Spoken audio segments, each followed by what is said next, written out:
자, 오늘 말씀의 제목이 뭐죠?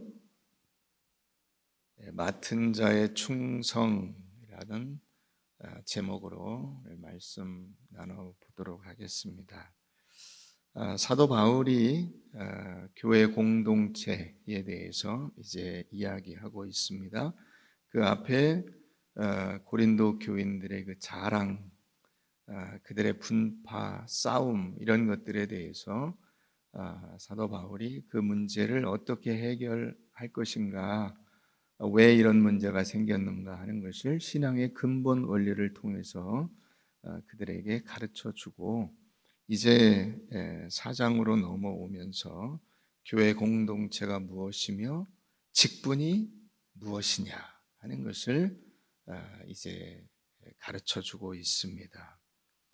성도는 어떤 사람들이냐? 성도는 그리스도의 비밀을 맡은 자다, 이렇게 말합니다.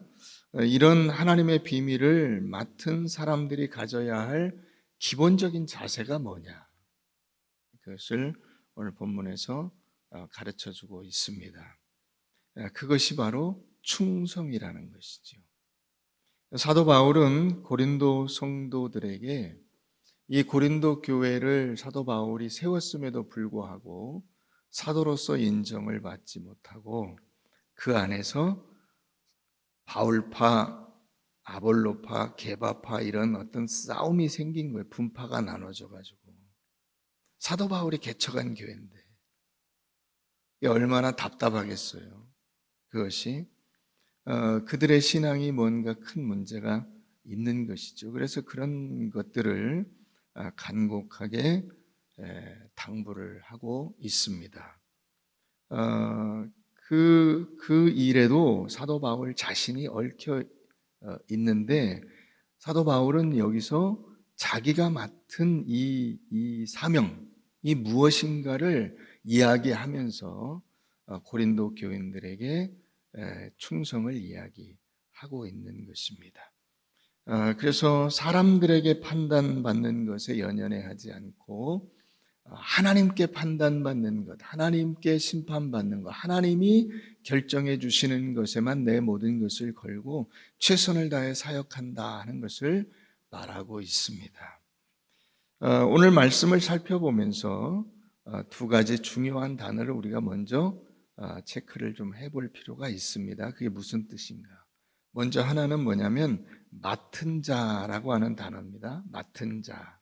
1절과 2절에 나오죠. 1절 끝에 보면 하나님의 비밀을 맡은 자 이렇게 나오고, 2절에 맡은 자들에게 구할 것은 충성이다, 이렇게 맡은 자라고 하는 단어가 나와요.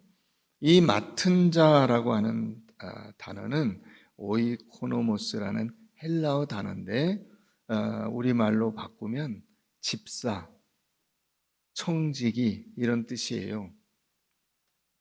종들 중에서 착실하고 이렇게 빠릿빠릿하고 빈틈없고 그런 종을 뽑아가지고 집사를 시키는 거예요. 청지기를 맡기는 겁니다. 청지기 일을 맡겨요. 그럼 이 집사는 어떤 일을 하냐? 건물을 관리하고 또 집안의 모든 일들을 관리하는 거예요. 우리 창세기에 보면은 요셉이 나오죠. 요셉이 보디발에게 노예로 팔려갔는데 보디발이 보고 얘가 괜찮아요. 그래서 뭘로 삼죠? 가정 총무로 삼았다, 이런 말이 나와요. 그 가정 총무가 청직이에요. 자기 집안일 모든 것을 관장하는 사람으로 세워놓은 거예요. 그래서 이 보디발은 누구한테만 얘기하면 돼요? 요셉한테만 얘기하면 돼요. 이 청지기한테만 얘기하면 나머지는 청지기가 알아서 하는 거예요. 그 어떻게 하냐? 건물도 관리하고 사람도 관리해요. 특히 가장 중요한 일이 뭐냐면 그 아이들을 잘 키우고 아이들이 그 선생님들에게 이 공부를 배울 수 있게 하고, 그 다음에 그 식구들 먹을 것을 잘 이게 문제가 안 생기고 매 끼 일을 잘 공급을 해주는 거예요. 그런 일들이 잘 돌아가게 만들어주는 거예요. 그게 그 일을 하는 사람을 우리가 청지기라고 부르고, 혹은 교회에서 쓰는 용어로 하면 집사예요. 그게 여기 맡은 자라고 하는 단어가 가진 뜻입니다. 또 하나 우리가 알아둬야 될 오늘 말씀을 보면서 단어가 있는데 그게 일꾼이라는 단어예요. 1절에 나오죠. 사람이 마땅히 우리 모두가 다 마찬가지라는 거죠. 우리 모두가 다 뭐예요? 일꾼이라는 거예요. 일꾼. 누구의 일꾼? 그리스도의 일꾼. 여기 일꾼이라고 하는 단어가 이게 휘페레타스라고 하는 단어인데 이게 뭐냐면 그 배너 영화에 보면은 배너가 이제 죄수로 끌려가 가지고 그 배 전투선 배 밑에 보면은 노 젓는 사람으로 막 노를 져요. 그 노 젓는 사람 거기에 그게 이 일꾼이라는 단어가 가진 뜻이에요. 그 노 젓는 사람, 그 노예죠. 사실은 노예 혹은 이 종, 일꾼이 같은 단어인데 이 사람은 그 선장이 북을 치거나 명령을 내리는 데 따라서 일을 하는 거예요. 그러니까 그리스도의 일꾼 이렇게 이름을 붙인 것은 이 사도 바울이 자기 자신을 위해서 자기 마음대로 일하지 않고 누구의 명령을 따라서 움직여요? 예수 그리스도에게 속해서 예수 그리스도의 명령을 따라서 일을 하는 사람이에요. 예수 그리스도께서 명령하신 대로 순종하는 것이 자기 본분이라 이거죠. 그 명령을 어기면 안 됩니다. 그러면 큰일 나죠. 실제로 죽습니다. 그런 노예들은, 말을 안 듣는 노예들은. 그러니까 이 일꾼에게는 높으냐 낮으냐가 없어요. 어차피 그 주인에게 속한 노예일 뿐이에요. 높아봤자 노예고 낮아봤자 노예예요. 그러니까 그리스도의 일꾼, 우리를 그리스도의 일꾼으로 여겨라 라고 하는 것은 예수 그리스도께서 우리를 불러서 일을 맡긴 주인이시니 그분의 명령에 순종하는 자로 살아라 하는 것을 여기 전제하고 있는 것입니다. 자, 오늘 그런 점에서 충성이 뭐냐 하는 것을 살펴보려고 합니다. 먼저 첫 번째로 충성은 사명을 아는 것입니다. 내가 뭐 하는 사람인가 하는 것을 아는 것이 충성의 첫 걸음이에요. 사람은 2번 태어난다 이런 말이 있어요. 하나는 인간으로 태어나는 것이고 다른 하나는 자기가 뭘 하면서 살아야 되겠는가를 깨닫는 거예요. 그게 2번째 탄생이라고 하는 것입니다. 그래서 기니스라고 하는 사람은 소명, 더 콜이라고 하는 책에서 그런 얘기를 하고 있어요. 하나님이 주시는 소명, 이 부르심에 응답하는 것이 인생의 궁극적인 존재의 이유다. 하나님의 부르심에 응답하는 것이 인생의 궁극적인 존재의 이유다. 이렇게 말하고 있습니다. 인간 존재의 목적의 가장 고상한 것이 뭐냐? 그게 하나님의 부르심에 응답하는 삶을 사는 것이다. 하나님이 날 불러서 너 이런 인생을 살아라. 거기에 내가 부응해서 순종해서 사는 그 인생이야말로 그가 왜 존재하는가를 나타내는 것이고 그게 그가 가장 고상하게 사는 길이다. 이렇게 이야기한 것입니다. 이 부르심을 떠나서 만약에 내 맘대로 살면 그게 허무한 인생이 되는 거예요. 그게 솔로몬이 살았던 어리석은 인생이에요. 여러분 생각해 보세요. 여러분들이 인생을 다 살았어요. 말년에 내 인생은 정말 헛된 인생이었구나. 나는 왜 살았는지 모르겠다. 그럼 얼마나 그게 허무한 거예요? 다시 돌아가서 새로 살 수도 없잖아요. 새로 살 수가 없어요. 그러니까 하나님께서 우리를 부르신 그 부르심에 내가 응답하고 순종해서 그 부르심대로 산 인생이야말로 복된 인생이죠. 그런 사람들을 성경에서 잘하였도다 착하고 충성된 종아 내가 적은 일에 충성하였으니 내가 내게 많은 것으로 맡기리라 하는 칭찬을 하고 계시잖아요. 여러분들이 이런 칭찬을 들을 때 그 기쁨과 감격이 얼마나 크겠어요. 그러니까 이 부르심, 이 사명을 아는 것이 충성의 첫 번째 전제 조건이에요. 하나님께서 우리에게 맡겨주신 일이 있다 이렇게 말해요. 그거를 오늘 본문에서는 비밀이라고 말합니다. 비밀. 한번 따라해보세요. 비밀. 비밀. 비밀이 뭘까요? 비밀. 뭐가 비밀이죠? 하나님의 비밀. 이 비밀이 뭐예요?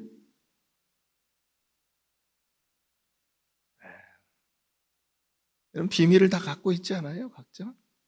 죽을 때까지 이야기할 수 없는 비밀들이 있으시지 않아요? 있다고 할 수도 없고 아니라고 할 수도 없고. 하나님의 비밀은 예수 그리스도예요. 하나님의 비밀. 찾아볼까요? 우리 골로새서 1장 한번 가봅니다. 골로새서 1장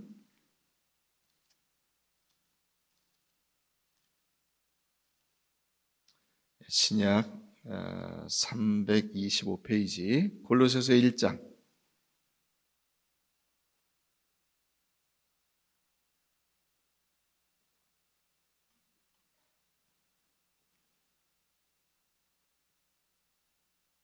25절 볼까요? 25절 내가 교회의 일꾼 된 것은 하나님이 너희를 위하여 내게 주신 직분을 따라 하나님의 말씀을 이루려 함이니라. 이 비밀은 만세와 만대로부터 감추어졌던 것인데 이제는 그의 성도들에게 나타났고 하나님이 그들로 하여금 이 비밀의 영광이 이방인 가운데서 얼마나 풍성한지를 알게 하려 하심이라. 이 비밀은 너희 안에 계신 누구? 예수 그리스도시니 곧 영광의 소망이니라. 우리가 그를 전파하여 각 사람을 권하고 모든 지혜로 각 사람을 가르침은 각 사람을 그리스도 안에서 완전한 자로 세우려 함이니 이를 위하여 나도 내 속에서 능력으로 역사하시는 이의 역사를 따라 힘을 다하여 수고하노라. 사도 바울이 뭐라고 얘기해요? 비밀은 예수인데 예수를 여러분들 모두에게 알려주고 그 비밀을 가진 자로 살아갈 수 있도록 만드는 이 일이 내가 맡은 비밀이다. 내가 맡은 사명이다. 이렇게 말하고 있는 겁니다. 이게 우리 모두에게 주신 하나님의 사명인 거죠. 여러분들은 여러분들의 사명을 알고 계세요? 제대로 이해하고 계세요? 많은 분들이 이 사명을 엉뚱한 데서 찾고 있는 경우가 많아요. 엉뚱한 데서. 자꾸 세상적인 일, 물질적인 일, 돈을 버는 일, 어떤 외적인 명성을 얻는 일, 이런 것이 자기의 사명이라고 착각을 하는 거예요. 그게 너무 안타까운 일이에요. 다시 말하면 하나님이 부르신 그 부르심을 자기 스스로 정해버려요. 하나님의 부르심을 따라 살지 않고. 여러분, 이건 굉장히 중요한 거예요.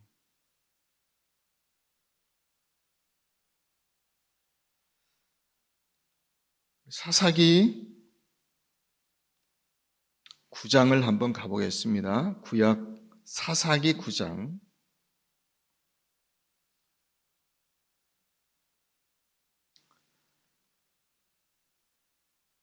자기를 부르신 하나님을 망각하고 제 멋대로 자기의 사명이 이것이다 라고 생각한 사람의 비극을 우리가 한 예를 볼 수가 있습니다. 사사기 9장, 여기 여룻바알은 누구냐면 기드온입니다. 기드온의 아들 가운데 하나가 아비멜렉이에요. 보십시다. 여룹바알의 아들 아비멜렉이 세겜에 가서 그의 어머니의 형제에게 이르러 그들과 그의 외조부의 집에 온 가족에게 말하여 이르되 청하노니 너희는 세겜의 모든 사람들의 귀에 말하라. 여룹바알의 아들 70명이 다 너희를 다스림과 한 사람이 너희를 다스림이 어느 것이 너희에게 나으냐. 또 나는 너희와 고륙임을 기억하라 하니 그의 어머니의 형제들이 그를 위하여 이 모든 말을 세겜의 모든 사람들의 귀에 말하매 그들의 마음이 아비멜렉에게로 기울어서 이르기를 그는 우리 형제라 하고 바알브릿 신전에서 은 70개를 내어 그에게 주매 아비멜렉이 그것으로 방탕하고 경박한 사람들을 사서 자기를 따르게 하고 오브라에 있는 그의 아버지의 집으로 가서 여룹바알의 아들 곧 자기 형제 70명을 한 바위 위에서 죽였으되 다만 여룹바알의 막내 아들 요담은 스스로 숨었으므로 남으니라. 세겜의 모든 사람과 밀로 모든 족속이 모여서 세겜에 있는 상수리나무 기둥 곁에서 아비멜렉을 왕으로 삼으니라. 그 아비멜렉이라고 하는 이 기드온의 아들이 그 자기 외갓집 쪽에 자기를 지지해 줄 만한 사람들에게 가서 자기 지지를 당부하고 그래서 그 사람들이 이 아비멜렉을 왕으로 삼아서 한번 그 이스라엘 전체를 한번 어떻게 해보겠느라 하는 생각을 같이 가진 거죠. 똑같은 사람들이죠.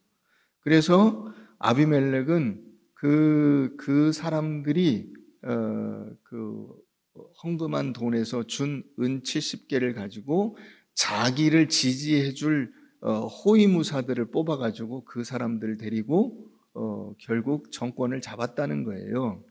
자, 그 다음 보십시다. 사람들이 요담에게 그 일을 알림해 요담이 그리심산 꼭대기로 가서 서서 그의 목소리를 높여 그들에게 외쳐 이르되 세겜 사람들아 내 말을 들으라. 그리하여야 하나님이 너희 말을 들으시리라. 하루는 나무들이 나가서 기름을 부어 자신들 위에 왕으로 삼으려 하여 감람나무에게 이르되 너는 우리 위에 왕이 되라 하매 감람나무가 그들에게 이르되 내게 있는 나의 기름은 하나님과 사람을 영화롭게 하나니 내가 어찌 그것을 버리고 가서 나무들 위에 우쭐대리오 한지라. 나무들이 또 이제는 감람나무가 안 하겠다고 하니까 무화과 나무에게 이르되 너는 와서 우리 위에 왕이 되라 하매 무화과 나무가 그들에게 이르되 나의 단 것과 나의 아름다운 열매를 내가 어찌 버리고 가서 나무들 위에 우쭐대리오 한지라. 나무들이 또 이번에는 포도나무에게 가서 이르되 너는 와서 우리 위에 왕이 되라 하매 포도나무가 그들에게 이르되 하나님과 사람을 기쁘게 하는 포도주 내 포도주를 내가 어찌 버리고 가서 나무들 위에 우쭐대리오 한지라. 이에 이 나무들이 이제 아무도 안 하겠다고 하니까 다 자기 일이나 내가 열심히 하지 나는 딴 일 안 하겠소 하니까 가시나무에게 이르되 너는 와서 우리 위에 왕이 되라 하매 가시나무가 나무들에게 이르되 만일 너희가 참으로 내게 기름을 부어 너희 위에 왕으로 삼겠거든 와서 내 그늘에 피하라. 그리하지 아니하면 불이 가시나무에서 나와서 레바논의 백향목을 사를 것이니라 하였느니라. 가시나무가 그래 너희 잘 왔다. 내 그늘에 피해라. 가시나무가 그늘이 어디 있어요?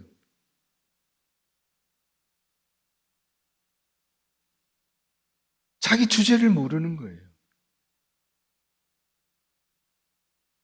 그러니까 지금 저 위에서부터 밑에까지 온 나라가 난리예요.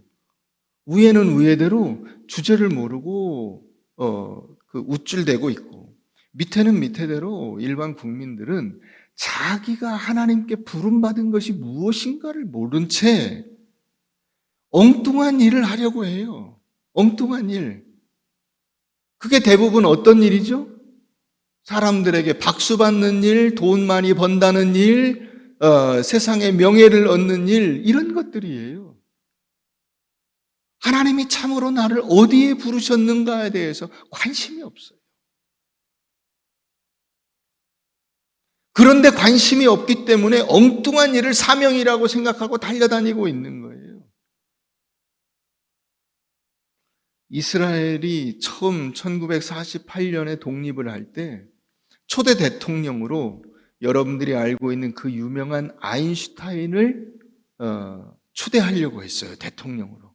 아인슈타인, 머리도 좋고 세계적으로 유명한 사람이니까 이런 사람이 대통령이 되면 신생국가에 도움이 되리라고 생각을 한 거예요.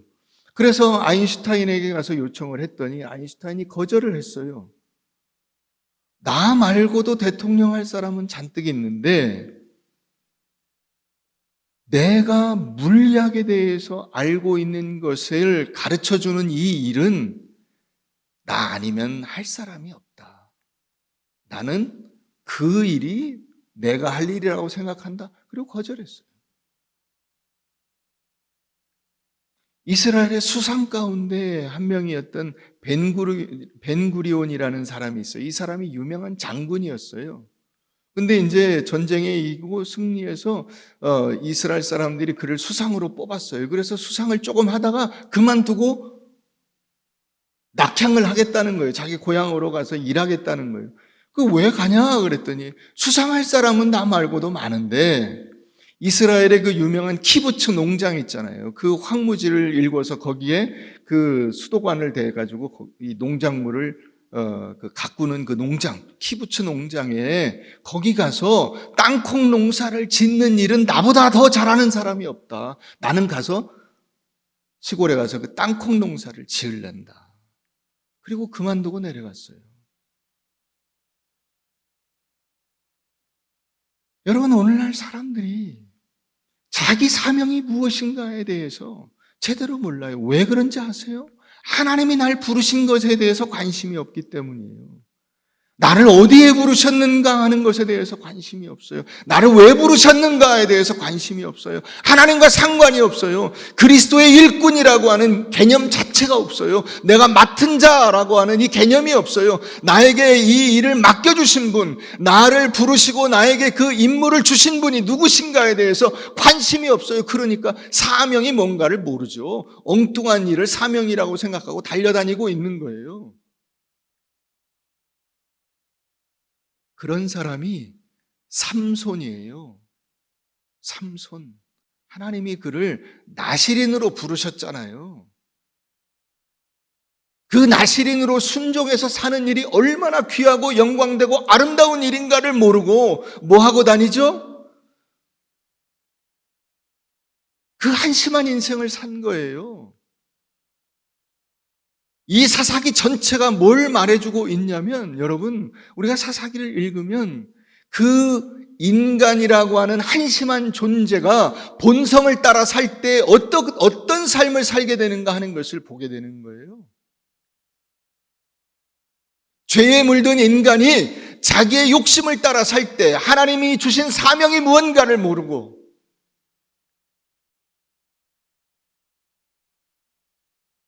고린도 교회를 사도 바울이 개척을 했어요.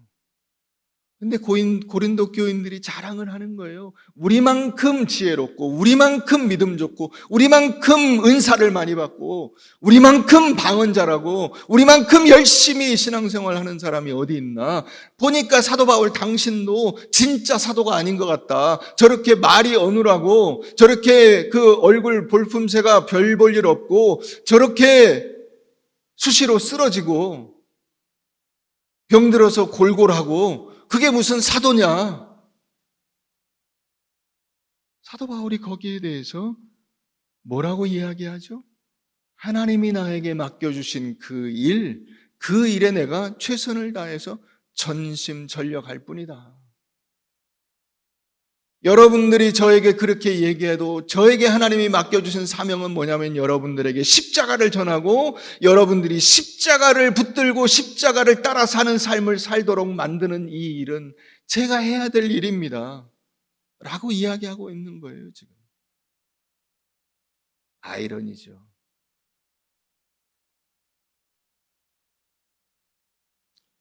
여러분, 목사의 가장 큰 사명이 뭘까요? 목사가 돈 모으는 일을 해야 될까요? 권력을 잡는 일을 해야 될까요? 총회장 하는 것이 사명일까요? 노회장 하는 것이 사명일까요? 뭐가 사명일까요? 성도를 올바로 세우는 일이 사명이에요. 그들이 하나님의 말씀을 따라 살아갈 수 있도록 그들에게 말씀을 가르치고 붙들고 눈물로 기도해서 그들 한 사람 한 사람의 인생이 하나님을 따라 사는 삶으로 변화시켜내는 일이 그게 할 일이에요.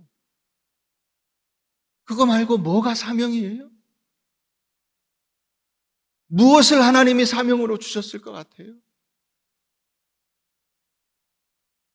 그건 여러분들도 마찬가지예요. 하나님께서 여러분들에게 어떤 사명을 주신 것 같아요?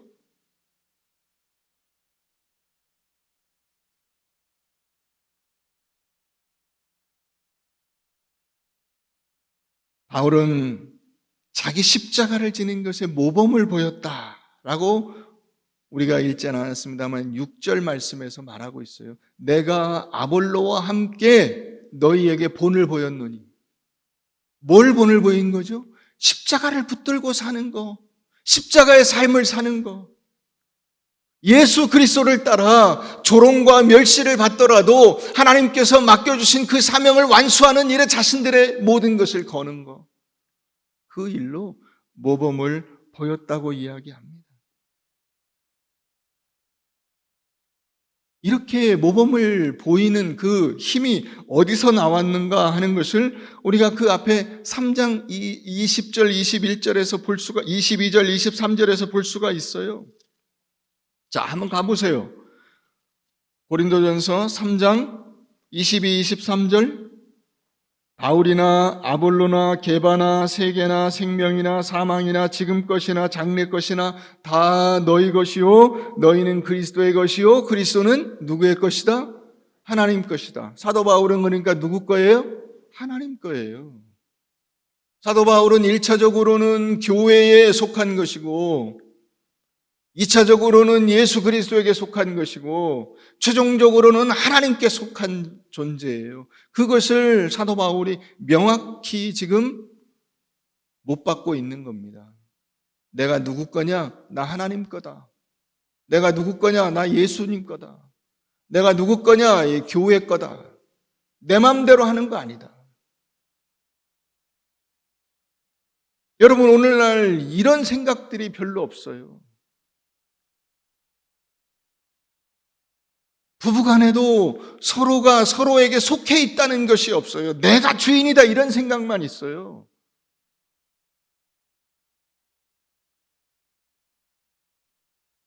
그래서 어떻게 됐죠? 이혼율이 엄청나게 높아지고 있죠. 그런 사람하고 뭐하러 살아? 이런 얘기가 난무하고 있죠.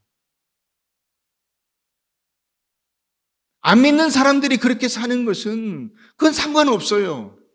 예수를 모르는 사람들에게 있어서는 자기 자신을 위하는 것 말고는 누구도 자신을 위해 주지도 않을 뿐만 아니라 그거 말고는 다른 기쁨이 없기 때문에 그렇게 주장할 수 있어요. 그러나 예수를 아는 사람들은 내가 내 게 아니고 내 배우자 거예요.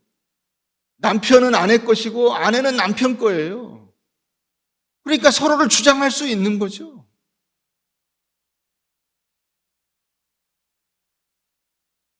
교회도 마찬가지예요.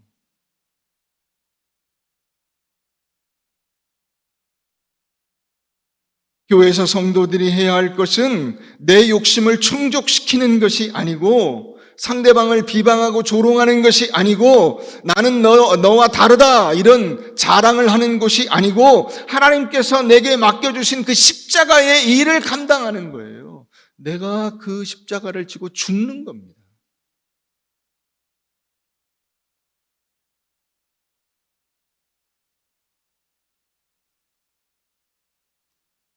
두 번째 충성은 하나님께 충성하는 거예요. 하나님께 충성하는 것이지 사람에게 충성하는 게 아닙니다. 사람 보고 일하는 게 아니에요. 교회에 사람을 보고 무언가를 하려고 하지 마세요. 사람들에게 보이기 위해서 봉사하고 사람들에게 보이기 위해서 어떤 일을 하지 마세요. 하나님께 보이는 존재예요. 우리는 하나님 앞에 충성을 하는 거예요. 그래서 사도 바울도 지금 3절에 보면 너희에게나 다른 사람에게나 판단받는 것이 내게는 매우 작은 일이라 나도 나를 판단하지 않고, 4절에 보면 나를 판단하실 이는, 심판하실 이는 누구예요? 주님이세요. 5절에 가보십시다. 그러므로 때가 이르기 전 곧 주께서 오시기까지 아무것도 판단하지 말라. 그가 어두움에 감추인 것들을 드러내고 마음의 뜻을 나타내시리니 그때 각 사람에게 하나님으로부터 칭찬이 있으리라. 누구로부터? 하나님으로부터. 사람이 칭찬하는 게 아니고요.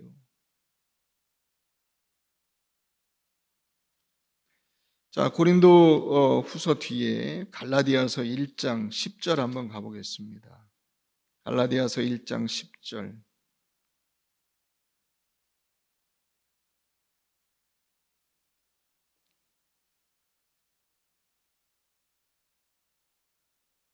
신약 302페이지 갈라디아서 1장 10절.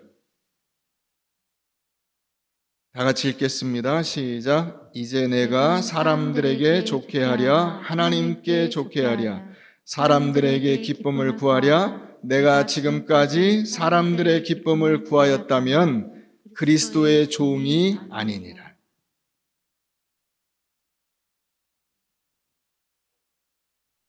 여러분들이 주변에 있는 사람들 이야기에 너무 민감해요.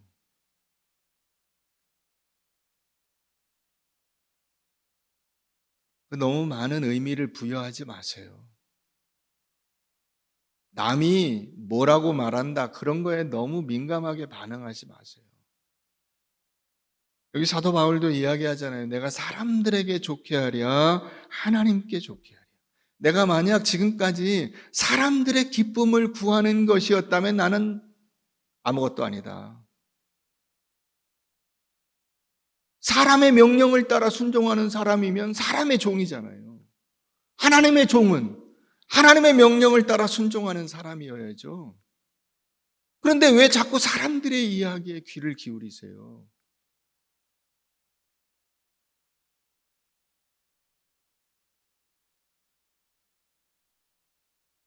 너무 많은 교회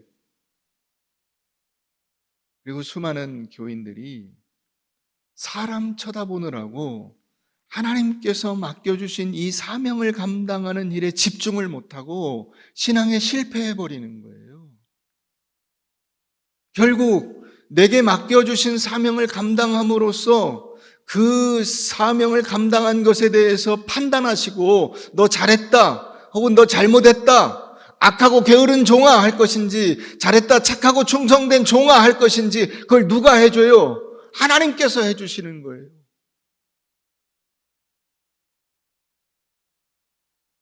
사탄은 자꾸 그런 걸 흔드는 거예요. 거기에 너무 좌우되지 마세요. 여러분들은 사람의 종이 아니에요. 물론 그렇다고 해서 막무가내로 하라는 뜻은 아니에요. 사도 바울도 여러분 우리가 이 뒤에 가서 보면 그 제사 제물에 대해서 고기에 대해서 이야기하잖아요. 사람들이 그 고기를 이 우상에게 드린 제물 그것 때문에 나 못 먹겠다 그러면 나는 죽을 때까지 고기 안 먹을 거야 라고 말하잖아요. 그러니까 사람의 신앙을 세워주는 일에는 자기가 모든 것을 다 할 수 있어요. 그러나 그 사람들이 너 잘한다 못한다 하는 것에 좌우되지 않는다는 거예요.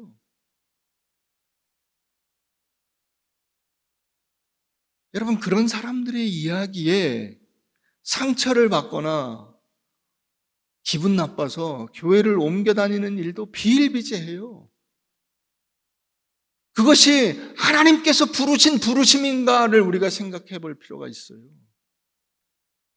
내가 결국 사람들에게 인정받고 사람들에게 박수받기 위해서 신앙생활 하는 것이냐 아니면 하나님이 기뻐하시는 일에 헌신하고 충성하는 사람으로 살아가는 것이냐.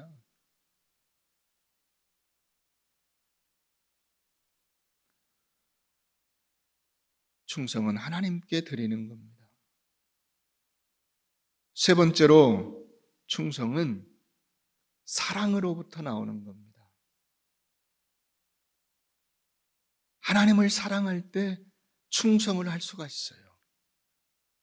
다시 말하면 하나님을 사랑하지 않으면 충성이라고 하는 그 모양이 오래가지 않아요. 금방 무너져 버립니다. 아이고, 힘들어서 못하겠다. 탈진이 옵니다. 여러분들에게 만약에 그런 현상이 생기고 있다면 내가 하나님을 사랑하고 있는가를 점검해 보세요. 하나님을 사랑하고 있는가? 우리가 그 사랑과 충성이라는 관점에서 말씀을 한번 보십시다. 고린도전서 13장을 한번 가보겠습니다.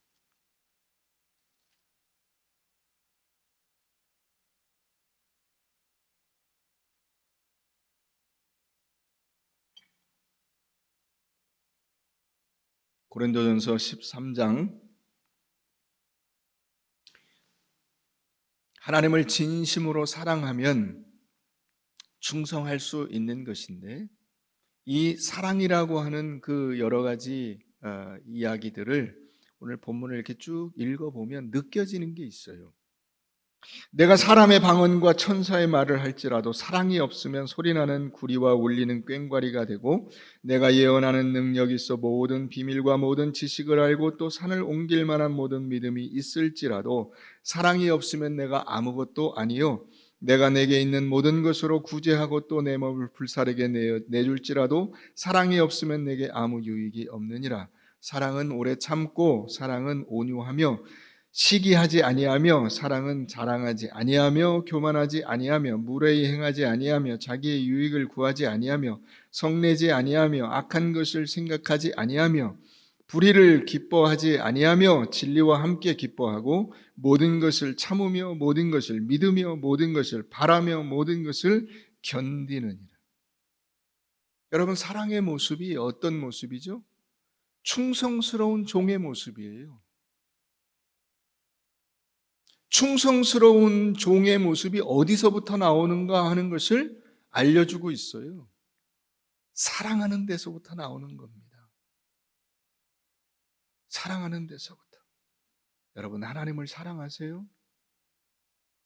그리스도께서 우리를 당신의 핏값을 주고 사신 이 교회로 인도하신 것을 알고 이 교회를 사랑하세요?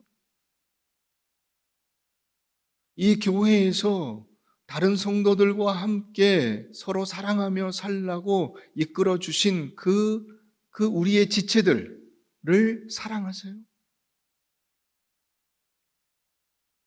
그 사랑을 우리가 배워야 되고 그 사랑을 연습해야 돼요. 여러분, 그래서 저는 여러분들에게 이 시간 과감히 제안해 보고자 합니다. 여러분, 다시 충성스럽게 살아보십시다. 옛날에 충성했느냐, 그거는 지금은 하나도 중요하지 않아요. 그때 내가 한 충성이라고 하는 것이 그 충성의 어떤 모양이 무엇 때문에 충성했는지를 돌아보면 부끄러울 때가 많아요. 그러나 이제는 우리가 믿음을 알고 신앙을 알고 이제 내가 제대로 한번 충성스러운 종으로 살아보자. 하나님께서 나에게 그 그리스도의 비밀을 맡은 자로 부르셨는데 그 비밀을 맡은 자로 헌신해보자 하는 생각을 해보셨으면 좋겠어요.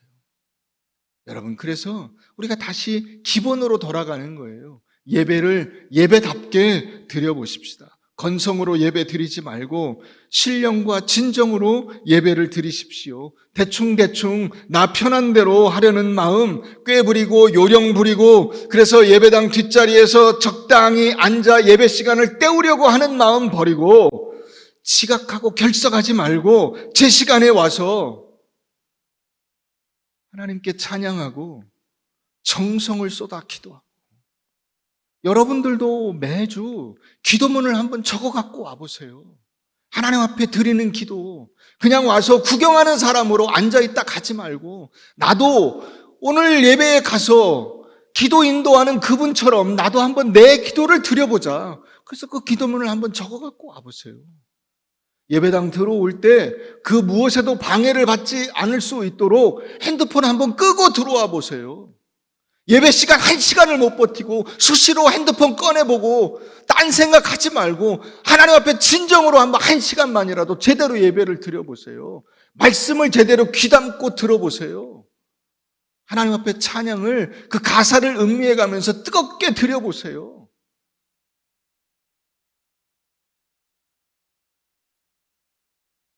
구역과 전도회 모임에 열심으로 참석해보세요. 헌금도 열심히 해보세요. 어차피 우리가 무슨 재벌될 게 아니잖아요. 하나님께서 내게 이런 것 열심히 그 주변에 있는 이들과 어려운 이들을 도우라고 주신 거잖아요.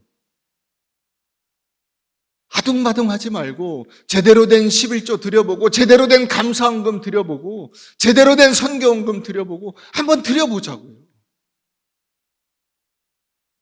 하나님과 교회가 너무 좋아서 나는 언제나 그 하나님께 이 몸된 교회에 나의 최선의 것을 드리고자 한다. 그런 마음으로 여러분들의 삶을 드려보세요. 그 정도 충성을 해보지 않고 우리가 하나님 앞에 선다면 부끄럽지 않겠어요?